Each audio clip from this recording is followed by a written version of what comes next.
Well, the disturbing video that we showed you last night might not be the only video that was shot in this controversial case. The investigator Tom Meyer has more tonight with part 2 of his exclusive investigation.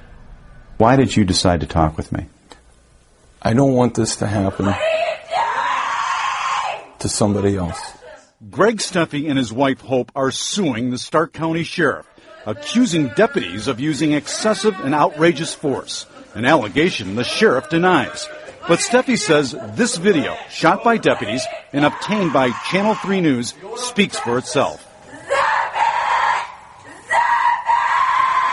This case got started with a call to 911 for help. Greg's wife was injured when a cousin assaulted her. When she had someone call the Stark County Sheriff, her troubles got worse. A lot worse. They say a deputy was confused when he arrived at the location where the attack occurred. They say he began treating the injured Steffi not as the victim, but as the troublemaker. He proceeded to pick her up off the ground and slam her onto the ground.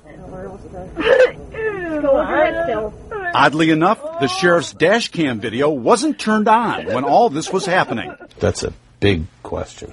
The dash cam wasn't rolling until shortly before Steffi was placed in the back of the officer's squad car. And there's much the Steffis say happens before then and not caught on tape. She can't breathe. She's down face first. He's got all the air out of her. That portion of the video either doesn't exist or wasn't released to Steffi's lawyers. When Steffi is hauled to jail, she says they roughed her up again before they pinned her down on a cell floor and took off all her clothes. Again, the sheriff denies the allegation. But is there even more video missing? We believe there's still videotape out there. Check out jailhouse surveillance video. A deputy's handheld camera appears to be rolling as Steffi was escorted to a cell. Her lawyers never received any of this tape, which might show Steffi knocked to the ground again. They knocked her knees out from behind her, and that she was face first. I'd like to know why they felt it was important to do that. The sheriff again denies the allegation, but there's no denying what happened in the video that Steffi's lawyers did obtain. Both male and female deputies inside a cell forcibly removing Steffi's clothes, including her bra and underwear. She was never asked, not once, during any period of time, to take off your clothes, please, that there's a reason why, it was for total humiliation. The Steffis and their lawyers say this is clearly a strip search, and the sheriff has policy for this procedure. I've got the Stark County Sheriff's Department policy on strip searches. It says, and I quote, "The officers conducting the search must be of the same sex as the prisoner." This is Stark County Sheriff's policy. That's common policy everywhere. They violated their own policy. The sheriff's office admits deputies left Steffi completely naked in the cell for 6 hours, but they deny this was a strip search.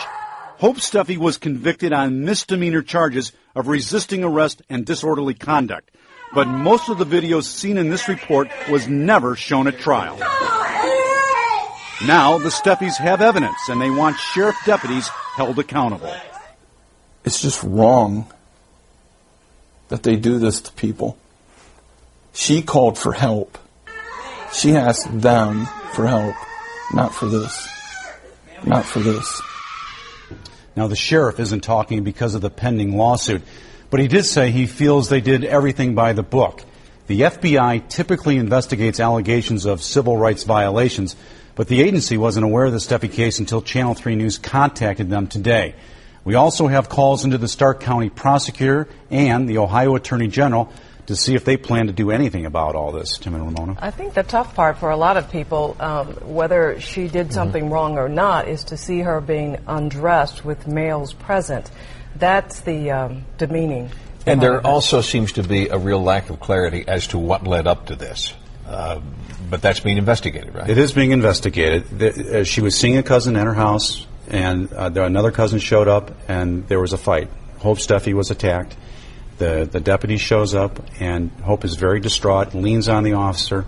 The officers, witnesses tell us, threw her up against the cruiser, and then asked for the driver's license, turned over the wrong driver's license, her deceased sister's license, and all hell broke loose. Yeah. You know, there's a lot of confusion. Hopefully we can hear from Stark County Sheriff's Office. Well, some viewers have accused us as being one-sided. We'd love to talk to the sheriff. But they can't speak because of the pending pending